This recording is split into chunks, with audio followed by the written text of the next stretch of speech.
Hello friends, welcome to my channel. आज की video में मैं आपको कुछ ऐसी एब्रीविएशंस बताऊंगी जो आपकी स्टडी में बहुत ज़्यादा हेल्पफुल होने वाली हैं और स्पेशली आपकी क्लिनिकल पोस्टिंग में जब आप जाते हो तो वहाँ ये आपकी बहुत मदद करेंगी। ठीक है, क्योंकि ये जो एब्रीविएशंस मैं आपको आज बताऊंगी, ये डॉक्टर्स जब प्रिस्क्रिप्शन लिखते हैं पेशेंट की तो आपको उनकी पर्ची में देखने को मिलेगा, उनकी फाइल में देखने को मिलेगा और आपके लिए समझना बहुत ज़्यादा ईजी हो जाएगा। साथ में आपकी फर्स्ट ईयर में ही, जैसे आप फंडामेंटल ऑफ नर्सिंग पढ़ते हो, तो फर्स्ट ईयर से ही आपको ये चीज़ें आनी चाहिए। स्पेशली फंडामेंटल ऑफ नर्सिंग के सब्जेक्ट में हम एब्रीविएशंस को पढ़ना शुरू कर देते हैं अपने फर्स्ट ईयर, जीएनएम हो आपका या बीएससी करो, पोस्ट बीएससी करो, तो आपको ये आना चाहिए। तो अभी जो सबसे पहले हम देखेंगे वो है बीडी। तो ये जो एब्रीविएशंस हैं ये प्रिस्क्रिप्शन वाली एब्रीविएशंस हैं, मेडिकल टर्मिनोलॉजीज़ हैं ये। इसमें बीडी है या फिर इसको बीआईडी भी कहते हैं और इसका जो फुल फॉर्म है ना, वो लैटिन मीनिंग से आता है। लैटिन में इसका फुल फॉर्म है और इंग्लिश का जो मीनिंग है इसका वो है दिन में 2 बार। तो कोई भी पेशेंट को अगर दवाई दे रहे हैं, मेडिसिन दे रहे हैं, वो दिन में 2 बार अगर दे रहे हैं तो उसको हम बीडी लिखते हैं या बीआईडी लिखते हैं। ये आपको आराम से किसी भी पेशेंट की पर्ची में या आप भी डॉक्टर को भी दिखाते हो तो उसमें देखने को आपको मिलेगा ये। यानी कि बीडी का मीन्स है 2 बार, बीआईडी का भी यही मतलब है, बाय इन डाई, ये इसका फुल फॉर्म है लैटिन में। उसके बाद है जीयूटीटी या फिर इसको जीटीटी भी लिखते हैं, ये ड्रॉप से डिनोट होता है और ये लैटिन में इसका फुल फॉर्म है। तो दोस्तों, अगर हम ड्रॉप की बात करते हैं, यानी कि कोई भी पेशेंट को आईवी फ्लूइड दिया जा रहा है, वो कितने ड्रॉप पर मिनट के हिसाब से दे रहे हैं। अगर हम ड्रॉप की बात करते हैं तो हम उसको जीटीटी लिखते हैं, जैसे कि 70 जीटीटी या फिर 80 जीटीटी या जीयूटीटी लिख लीजिए चाहे, या फिर 60 जीटीटी। इसका जीटीटी का मीनिंग ही ड्रॉप है कि इतनी बूंदें पेशेंट को हर घंटे में जा रही हैं ड्रॉप से, आईवी फ्लूइड से। नेक्स्ट है आईएम और आईवी। देखिए, आईएम और आईवी इसका कुछ नहीं है और ये इंट्रा मस्कुलर और इंट्रावीनस इसका मतलब है। जो भी मेडिसिन मसल में दी जा रही है 90 डिग्री के एंगल पे, उसको हम इंट्रामस्कुलर कहते हैं या फिर इंट्रामस्कुलरली, ये वाई LY जो लिखा है ना, इंट्रामस्कुलरली या इंट्रावीनसली।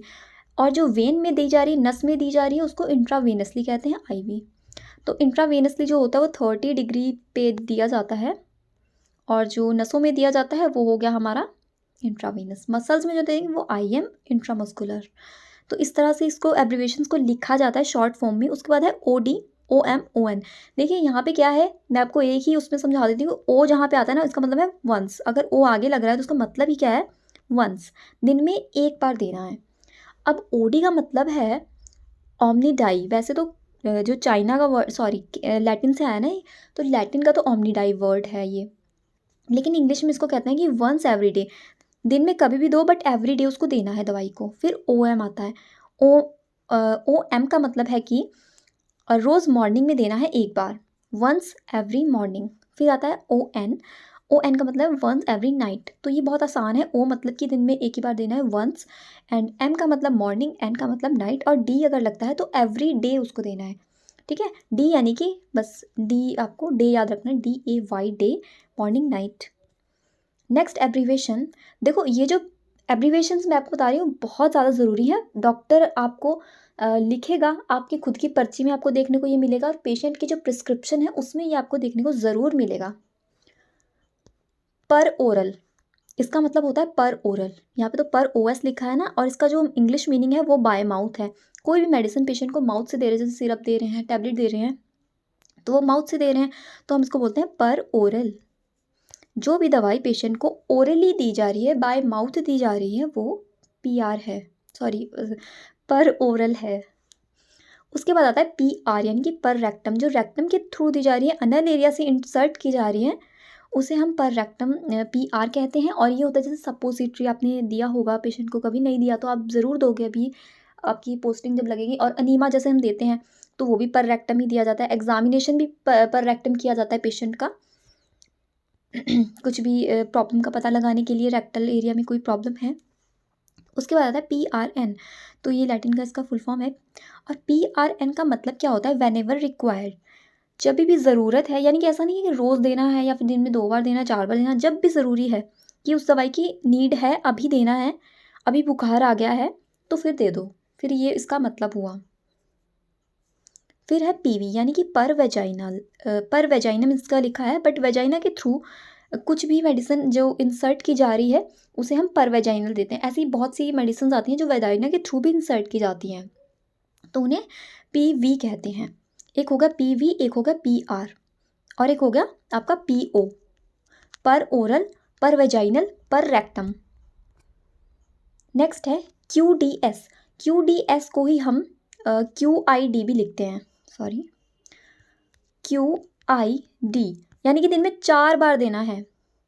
4 बार का मतलब जैसे कि क्वार्टर लिखा है ना, क्वार्टर, क्वार्टर का मीनिंग हो गया 4, तो 4 टाइम्स अ डे। जो भी दवाई 4 बार डॉक्टर ने बोल दिया दिन में लेने के लिए, उसको हम क्यूडीएस या क्यूआईडी लिखेंगे।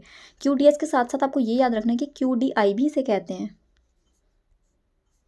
जैसे कि हम यहाँ ऊपर पढ़ रहे थे, यहाँ पर जैसे कि बीडी को हम बीआईडी भी लिखते हैं, वैसे ही क्यूडीएस को क्यूडीआई भी लिखते हैं। ये हमने पढ़ लिया। उसके बाद है एससी यानी कि सबकुटेनियस। तो सबकुटेनियस इंजेक्शन जो हम लगाते हैं, बीसीजी जो होता है हमारा, सॉरी, इंसुलिन हम लगाते हैं जो, तो वो सबकुटेनियस ही दिया जाता है। मीजल्स का जो वैक्सीन है वो भी सबकुटेनियसली दिया जाता है, 45 डिग्री के एंगल पे लगाया जाता है। तो सबकुटेनियसली भी ये बिल्कुल ईजी है, 45 डिग्री के एंगल पे इंसुलिन हम ज़्यादातर देते हैं सबकुटेनियसली। और ये जो मीजल्स वाला वैक्सीन होता है वो भी दिया जाता है। बीसीजी इंट्राडर्मल होता है, वो मैंने गलती से बोल दिया था, मुझे एकदम स्किप हो गया माइंड से, तो वो इंट्राडर्मल होता है। उसके बाद नेक्स्ट है स्टैट।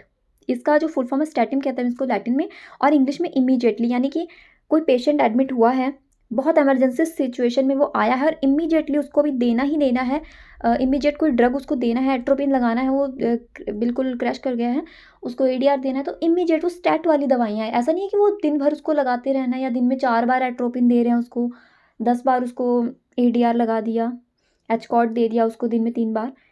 सिर्फ इमीडिएटली यानी कि उसी वक्त दिया और बस, उसके बाद नहीं, उसके बाद उसकी नेक्स्ट दवाइयाँ शुरू हो गई, तो स्टैट उसको कहेंगे हम। फिर आता है टीडीएस, या फिर इसी को कहते हैं टीआईडी। जैसे कि क्यूडीएस को क्यूआईडी कहते हैं, उसी तरह से टीडीएस को भी टीआईडी कहते हैं। ये दिन में 3 बार को कहते हैं, तो इसका ये लैटिन वाला है, और दिन में 3 बार वाले शब्द को हम टीडीएस कहते हैं। तो इनमें से जो ज़रूरी हैं, जो आपको ज़्यादातर डॉक्टर के प्रिस्क्रिप्शन में देखने को मिलेंगे, वो है बीडी या बीआईडी, टीडीएस, ओडी दिन में 1 बार। ये ज़्यादातर आपको देखने को मिलेंगे, मोस्टली आपको यही चीज़ें देखने को मिलती हैं जो पर्ची होती है उसमें।